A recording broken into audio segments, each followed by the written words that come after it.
Welcome to Good Morning Hospitality, your one-stop shop for the latest news, noteworthy trends, and thought-provoking discussions across the industry. From hotels and short-term rentals to all things travel and hospitality, you'll find each episode equips you with the information that you need to start your week. Join us on Good Morning Hospitality every Monday, wherever you get your podcasts.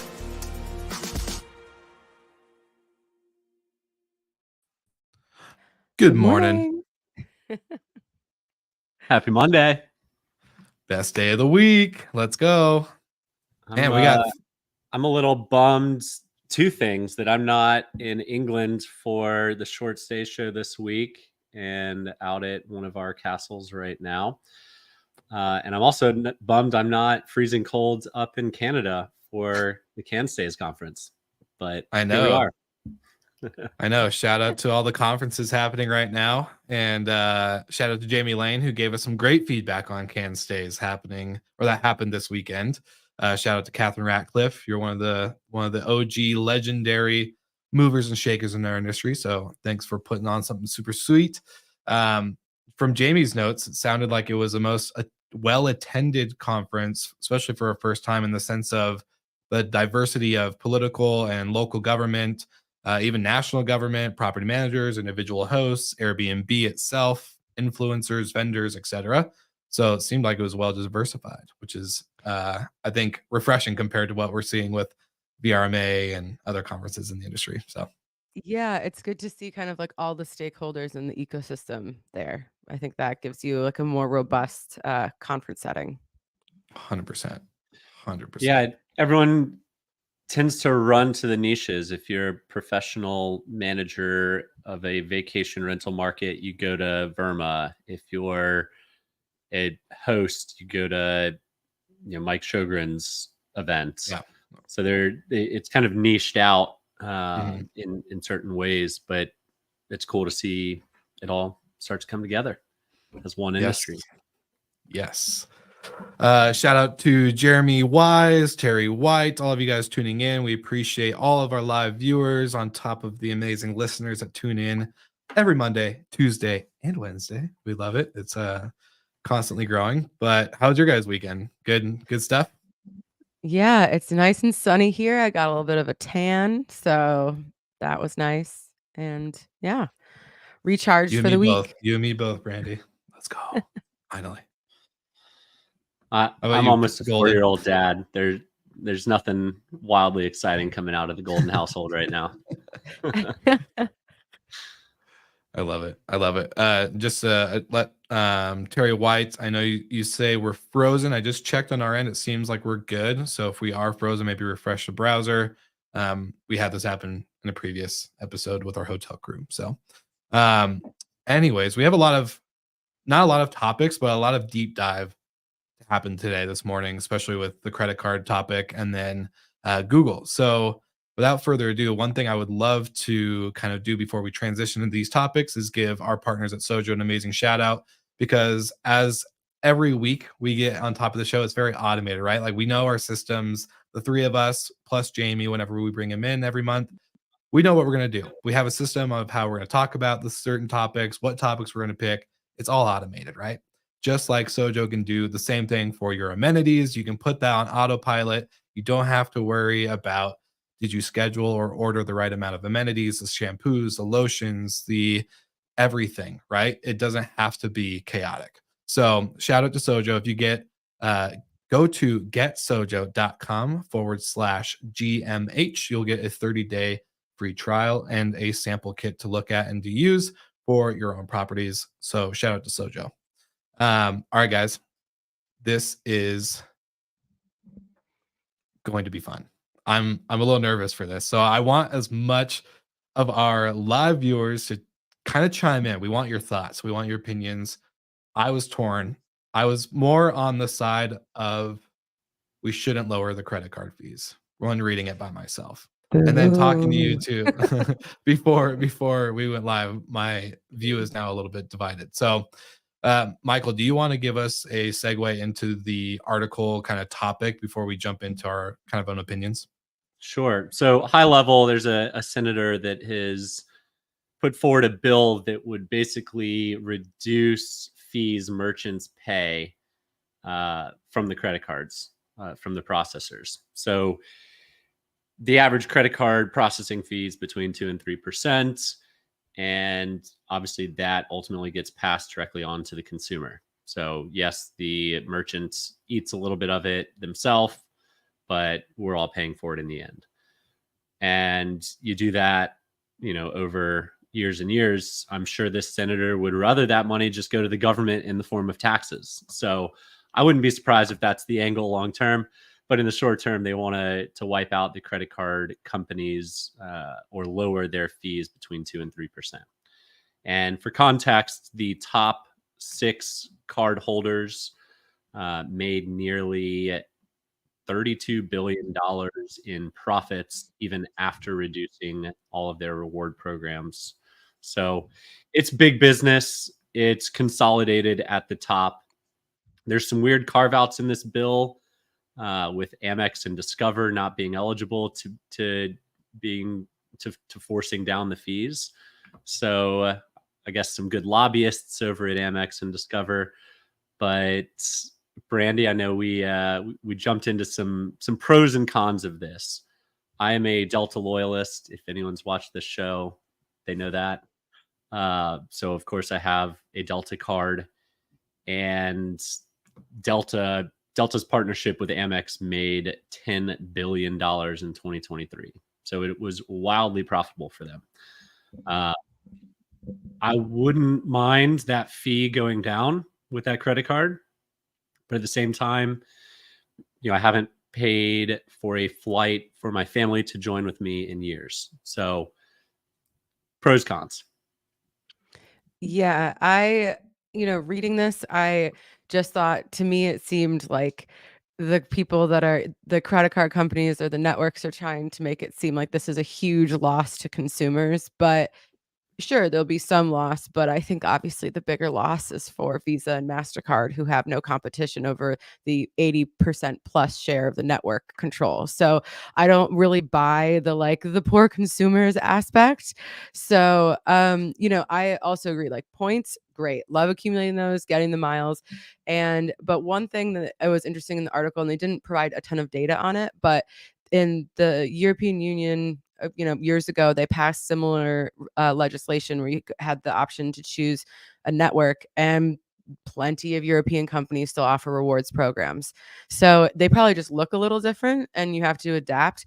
But right now, there's really no competition for these merchant processing fees, and the consumer ends up paying for those anyways. And these expensive cards, like I have the Chase Sapphire Reserve, love the points, love all the stuff for travel. But if I didn't get a lot of perks, or they decreased and I didn't have to pay like $550 or $600 a year, that's also fine. I think that it just kind of shakes up the bubble of these kind of more quote elite cards that you're paying a lot for to get travel benefits. You're on mute, Will. You're on mute. I don't know how I don't know how that happened. Who would have? what kind of guy would mute himself? No, that's good. Thanks for the humble moment.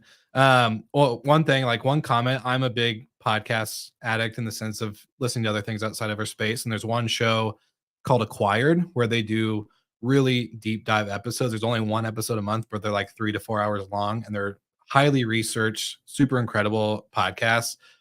They're not affiliated with us at all, but the podcast, they recently did an episode on Visa and the whole history of Visa from the start to where it is today in the behemoth, and kind of going into the market share with MasterCard. So for anyone else that is kind of I don't really know a lot about this world like me, great episode to tune into. The second piece though is I'm curious on your guys' point. There's a quote from this article on FocusWire saying that data from the U.S. Travel Association shows that even a 10% decrease in travel booked via credit card rewards would mean 1.5 million fewer trips and a $4.3 billion in lost economic activity for local travel businesses. How certain do you think that really is? Is that really that big of an impact? I know it's bunch of money, but I think that that those numbers are real. If there was a 10% decrease, then there would be 1.5 million fewer trips and $4.3 billion in lost economic activity. The question is, would it be 1%? Would it be 50%? Would it be 10? Or would it be 0? And when you look at the grand scheme of things, I think I saw, this one's kind of a finger to the wind, an article over the weekend that travel accounts for like $13 trillion of global spend a year. So in the end, it's a really small drop in the bucket. And to Brandy's point, like the biggest losers are going to be the credit card companies in that. For the consumer, it's theoretically lower prices or rewards points. So in theory, you don't lose. Yeah, sorry, I didn't read the private chat. Go ahead, Brandy. No, it's okay. You got excited. But yeah, this is like, I think that is assuming that if you don't have those points, then you're not going to travel, you're not going to spend. And I don't think that that's true. Now, I totally understand, Michael, and your personal point, like you've been paying for your family's flights with all of those extra points. And I'm sure there's a lot of people like that. But once there's a shift, people adapt. Like if you have to go see your parents wherever they live, like the whole family's going one way or another, for Christmas or whatever it is. Like it just kind of might change the way you allocate your funds. But then if in the grand scheme of things over the course of a year, you are saving a couple of percentage points on fees that are getting passed to you, like those savings are probably going to show up in other areas. And, if I can't book a trip to Spain this year using miles, I'm still going to the wedding. So it's, it's still happening. I think it's a very like dramatic look at like the percentage of, card users that what that they have and those points and what that value is, and not accounting for like a rebalancing of consumer behavior. Yeah, and I was just gonna say, I think even if the fees were lowered, this is what I was convinced when reading it prior to talking to you two, was even if the fees are lower, then credit, like they're not earning as many points and there's not as much point activity happening within the credit card and bank system, that the consumer is still going to spend money. Like they're not going to stop. Like they're still going to accumulate and accrue points. It's just not going to be as much in volume in the sense of per transaction. It's just going to be spread out and probably gain in more transactions, to be honest. If I'm seeing like, oh man, like all this money that I used to spend on these certain things or going shopping used to cost a lot more, I feel like I'm saving some money. Like my head as a consumer is immediately going to go, well, I can finally go get this thing then, or I'm going to go do this and blah, blah, blah, like this activity. So my head immediately starts spending the saved quote unquote money, right? Like that's kind of how it goes. Free I don't money. think we're gonna, yeah, pretty much. It's like, and that's how I see rewards and loyalty points. It's not really points. It's just in my head, free money. I just like, okay, cool. Then go buy that ticket or go book that hotel or do whatever. And the comments are blowing up right now. So I actually kind of want to bring up this comment before we move on to Terry White. So he's look at how many PMSs are getting into the card game. There is serious money to be made here. Maybe their biggest source of income moving forward. A little off topic, but this is something that has caught my eye recently, and I couldn't agree more. Like I found out that the PMS that we use makes money for every like book direct via the Stripe integration. So they get like $3 per booking, which isn't a lot in the sense of money, but as our book direct goes and grows, it's pretty interesting revenue stream. Yeah, I think the point of this, it's like these kind of like unsexy behind the scenes aspects that are actually these behemoths that make so Yeah. much money. And Terry's totally right. All the PMSs are realizing that this is a revenue stream that is constant, that they is like once they build out the infrastructure, obviously you have to like maintain it. But this is if they can offer you a price that is competitive with Stripe or whatever other network that your payment processor you're using, you'll obviously use them instead of that other provider. And so I think you'll definitely continue to see that because people who control those networks, like that's controlling the money. Yeah, this article goes into the anti-lobby arguments or pro-lobby argument, where the credit card companies that exist today have been around long enough. They are secure. They're able to detect fraud repay if there has been fraudulent activity. And if this gets broken up into smaller companies and it opens up a big pool of potential fraud or thefts and things like that. So there's always two sides to every argument. This one's an interesting one because, quite frankly, it's one I don't really care at the end of the day which way it goes.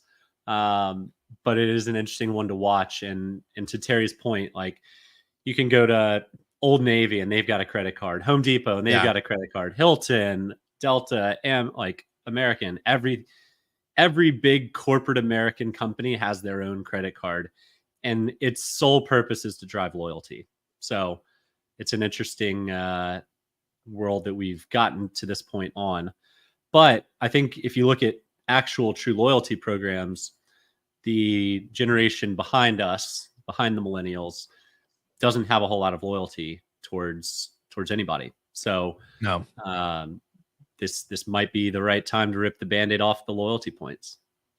Yeah, I think you see like that. We were talking about like the upcoming generations. It's like, what's the best value? Like, what is the cheapest price? And I like that. I'm here for it. And they were saying how like this is going to add cost to airlines, and it's like, well, that's one part of that is that airlines have become banks that offer airline services because of these credit card deals, and so it's just kind of poking at the soft holes in this like sort of bank plus service ecosystem that exists, and maybe that needs to happen because these are just these are things that haven't really been contested in a long time. So very curious to see, and like I don't know whether I get these points or not.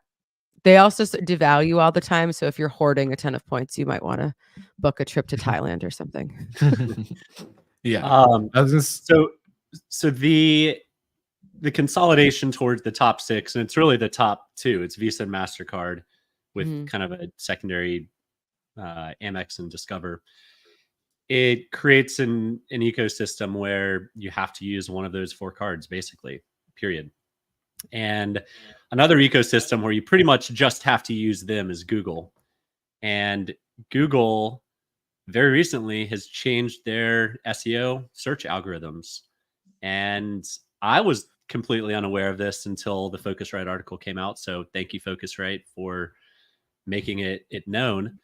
But we've talked on the show about creating content using AI and how it's a lot easier now to kind of pull together your thoughts using AI and push it out faster and creating a bunch of content, which Google used to reward from a free search standpoint. But I think we all knew that the day was going to come where Google starts penalizing you for AI content, not just organically or privately written content. And the results are kind of in. Focusrite picked out 3 different companies, one that hadn't seen a change, one that had seen a massive drop, and then one that had seen some pretty decent increases. So investing in content, again, not through AI, is likely going to be valuable. But even then, one of the companies that had a massive decrease of traffic was an affiliate of 900 travel bloggers. And they said their content partners lost up to 75% of their traffic overnight when this change was made. So I can't imagine 900 travel bloggers are all using AI. So no one really knows what's behind this, but that's typical. We've never really known what's behind Google's their algorithms. So as a content-driven company at Storied and at Nook, it'll be an interesting to dive into the numbers myself. Yeah, we had our monthly marketing meeting with our agency, and every month there's like an update on the latest Google update and how that's impacting the company. And we didn't see anything like dramatic in either way, but we did see some positive activity because our blogs and everything, I mean, they obviously are optimized for, SEO keywords and things like that, but they're not AI written. And they were like, through whatever report they're doing or analysis, they can see that there's been like an uptick that our content is being marked as like valuable or whatever Google is looking at. But I think the bigger point to this kind of goes into diversifying your revenue streams, because this is something, there's a huge book direct movement.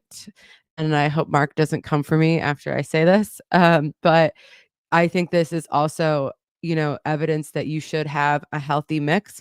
There are some people that do 70% of their 80% of their bookings direct, and that's great and admirable. But I think for the average operator, you have to think about like, how strong is your presence? Like, can you compete if there are minor tweaks that no one really understands?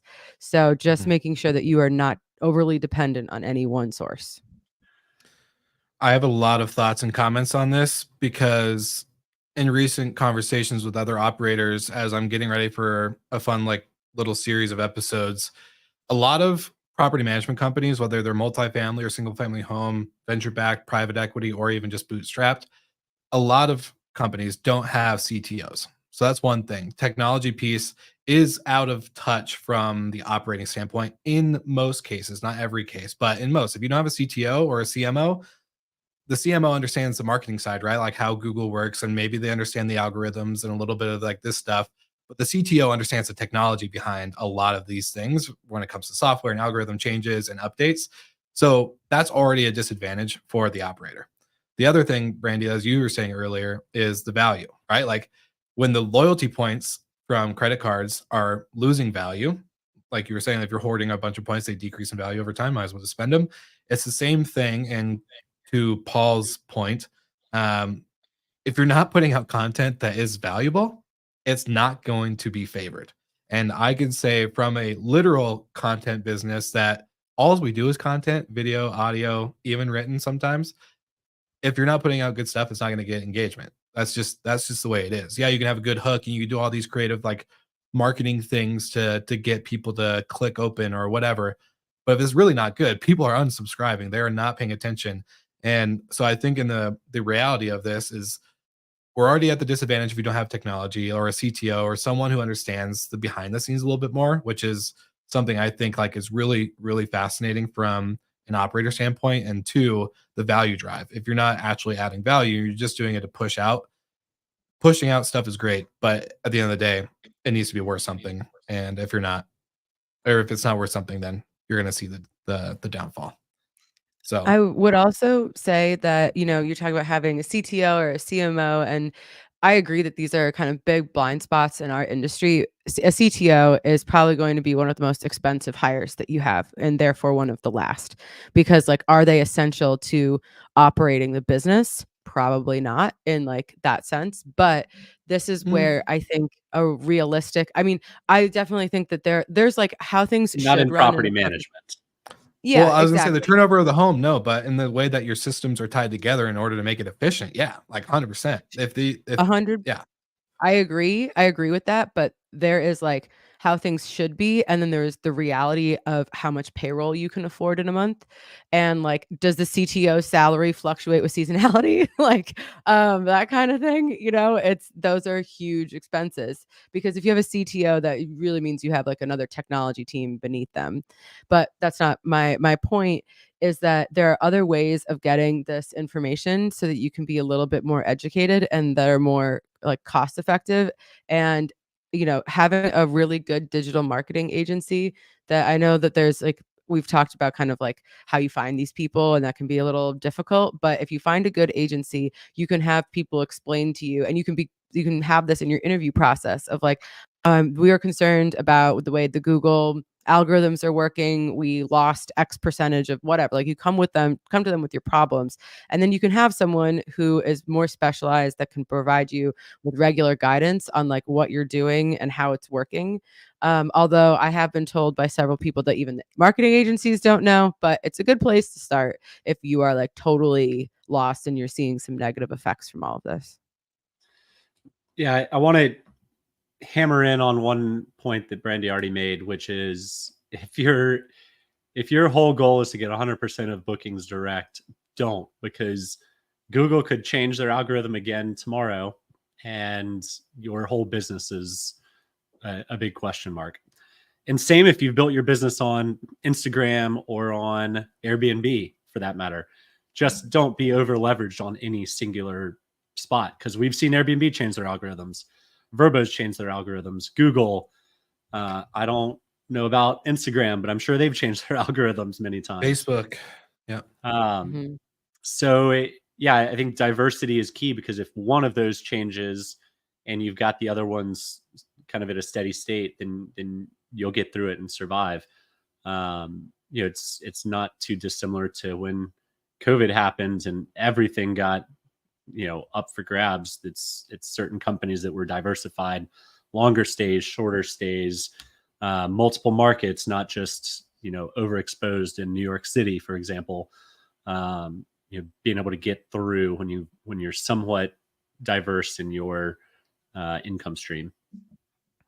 Yeah, and this is like what I wanted. I texted Brandy in the group chat when this article kind of came out. I was like, I want to get Doug Truitt on my show, Slick Talk, because I want to talk about the distribution play in diversity, but in the sense of also one thing that literally as a media company we talk about is owning our viewer, right? Like LinkedIn, YouTube, Facebook, all these things, all these followers that people like, these metrics that people put into play, that's renting your audience. You're renting them. You don't own anything with that audience. It's really comes into the email, getting the like deeper details and the other kind of metadata behind the scenes. So it's great to rent.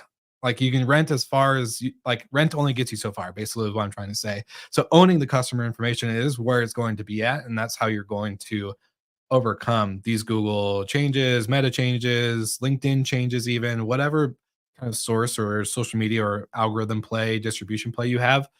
Owning that is going to be the most important piece. So at the end of the day, like you need to have the distribution, you need to have the diversification, but you need to own it. You need to find a way to capture it. And Michael, if you're going to disagree with me, I would love to go on another full episode, but I think it's that's the only way you can combat it. There's no other if, ands, or buts. You got so defensive so quick. Just adding a comment, Will. Pretty defensive. Yeah. I've known Michael well enough to see when he's about to rebuttal. See it in his face. No, not at all, Will, not at all. So it goes back to a comment I made earlier, where the big are going to keep getting bigger. These changes only make it easier for big companies with content departments to drive more and more content. If you're a small business with 3 employees, 4 employees, consistently building relevant, good content is hard. And paying for a third party to do it is even harder. So the big companies are ultimately going to win as a result of Google's changes. Like the great level set was AI and the ability to quickly pump out articles. But to be fair, AI articles aren't as good as human written articles. And I know that was a hot topic when we first started talking about this in February last year or something like that. It's been a long time. So yeah, I think making sure your company has a strategy for good organic content is key if you want to drive free Google search and SEO. Now you can always pay for it, and that's probably what they're wanting at the end of the day. Just keep people on their toes and just have people pay for it instead. Call me a skeptic. Sorry for getting so defensive there. That's a good point, Michael. Michael actually just changed his comment so that but I think my takeaway from all this stuff is if you're, and this can be in any business, but in our specific operator kind of like centric business, at least every quarter, maybe every month, analyzing your distribution mix and taking within that, looking at all of your Google analytics. And if you see any change, positive or negative for one of them, or someone's taking more of market share than others, like we did this when we noticed that booking.com had this surge and was eclipsing Airbnb pretty significantly. We want to know why these changes are happening and what are the impacts from that. So I definitely encourage you to deep dive into your distribution mix and those changes, and then also looking at your Google Analytics and where those changes are coming from, and then maybe asking an expert for help if you need to kind of dive into that a bit more. 100%. And I know Michael kind of posed another topic in our group chat over the weekend about fees and other things that operators are doing, even on Book Direct. One thing that I would say though, as I'm looking at our P&L for our management company, as we're getting into like hotels and homes, is the back end revenue stream. So not just the management fee, finding ways that you can, increase the margin and actually have outside, like more than one line item on your P&L, or two line items on your P&L that show revenue and not expense. So finding ways, if you can get into the payment game, or if you can get a service fee here and an extra concierge fee because you're offering more. I think like the overall distribution play plus a revenue distribution play is super key, from product and offering and services for your guests. So super interesting to see how this all plays out and the evolution of the business of hospitality changes. But man, what a great show. I'm excited with all these comments. There's some long, for the listeners, there's a lot of long comments I'm not going to put on screen due to the fact of we could probably go another hour on all of these. So super good stuff. Thanks to you, Tanner and Paul and Terry White and even Jeremy Weiss, for all commenting in. Any final thoughts for you guys before we close out? Nope. Just diving into the week. Another week of onboarding. Yeah, trying to read through all of Google's changes. There were a couple of links in the Focusrite article, so go check it out. But it's definitely a deep dive. It's a rabbit hole. So yeah, I'll save that for another day. Yeah. I'll for the viewers, I'll put the links into the LinkedIn post and so you guys can see it. And then I'll also put in the show notes for the audio version for everyone tuning in, just so that you can geek out if you want. There's a lot of data and a lot of stuff. Yeah, like deep dives. And apparently Tanner and Paul want us to go another hour, but unfortunately, it's Monday. We got team meetings. We got all those stand-ups that we got to do. I would love to. I think we're going to get a petition here going one day.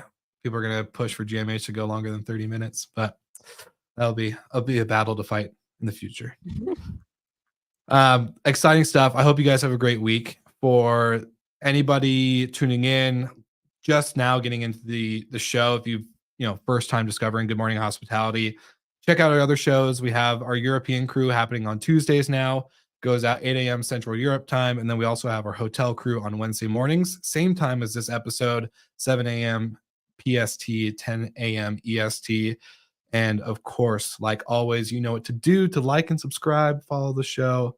Don't be a rented audience or listener member. Go sign up for our newsletter. Let us own you and your data. And outside of that, we'll see you guys again next week.